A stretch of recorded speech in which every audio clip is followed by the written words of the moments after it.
Only those aldehydes which do not have an alpha hydrogen atom, তাহলে সেই সমস্ত অ্যালডিহাইডে যাদের আলফা হাইড্রোজেন অ্যাটম ধারণ করে না, আন্ডারগো সেলফ অক্সিডেশন, নিজস্ব অক্সিডেশন, সেলফ অক্সিডেশন মানে শত অক্সিডেশন এবং রিডাকশান, শত জারণ বিজারণ বিক্রিয়া হয়।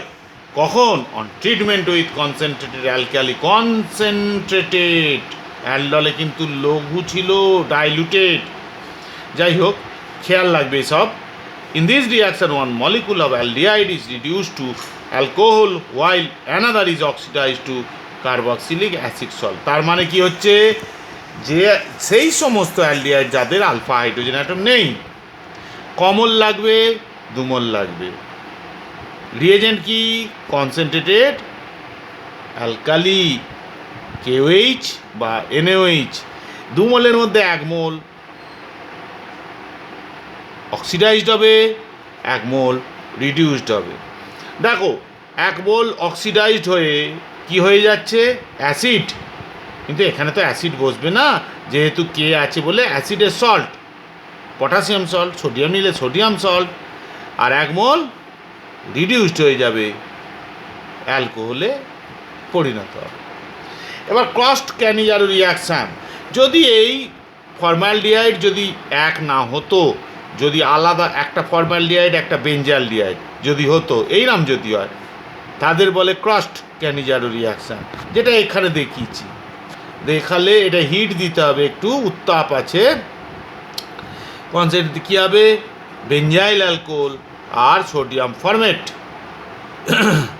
বেঞ্জাইল অ্যালকোহল আর সোডিয়াম ফরমেট। হ্যাঁ, এখানে একটু হিট দিতে হবে, অ্যাকচুয়ালি দিলেই বিক্রিয়াটা স্বতঃস্ফূর্তভাবে হয়। ইন্ট্রামলিকুলার ক্যানিজারো রিয়াকশান, অর্থাৎ নিজের মলিকুলের মধ্যে ক্যানিজারো রিয়াকশান হবে। It is given by aldehydes having no alpha hydrogen atom, যাদের মধ্যে নেই। Electrophilic substitution reaction, aromatic aldehydes and ketones undergo electrophilic substitution at the ring in which the carbonyl group act as deactivating and meta-directing group. তার মানে কি বলতে চাইছে? Aromatic aldehyde এবং ketone electrophilic প্রতিস্থাপন বিক্রিয়ায় রিংয়ের মধ্যে অংশ নেয়, যেখানে কার্বনিল গ্রুপ ডিঅ্যাক্টিভেটিং এবং মেটা ডিরেক্টিং গ্রুপ হিসাবে কাজ করে। ডিস্টিং অ্যালডিহাইড কিটোনের মধ্যে পার্থক্য আমি দেখিয়ে দিয়েছি। সিপস রিয়েজেন্ট আগেই পড়ানো হয়েছে। সে অ্যালডিহাইডের ক্ষেত্রে পিঙ্ক কালার আসবে, এখানে নো কালার। ফেলিং সলিউশন, অর্থাৎ ফেলিংয়ে সমপরিমাণে দিতে হবে, ওই মোটামুটি 3 cc করে ফেলিংয়ে, তারপর 3 cc ফেলিং বি, তারপর একটু হিট করতে হয়, করলে কপার অক্সাইডের রেড প্রেসিপিটেট পড়ে, অ্যালডিহাইডের ক্ষেত্রে এর ক্ষেত্রে পড়ে না। টলেন্স রিয়েজেন্ট আগেই বোঝানো হয়েছিল।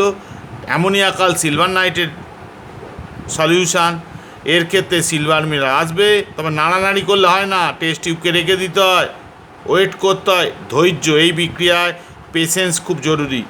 নো সিলভার মিনার। আর 2,4-DNP বলে ডাইনাইট্রোফিনাইল হাইড্রাজিন টেস্ট।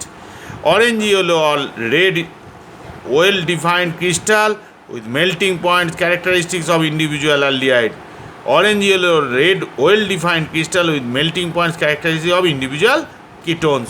এই পার্থক্য আজকের মতো শেষ। ভালো থেকো তোমরা।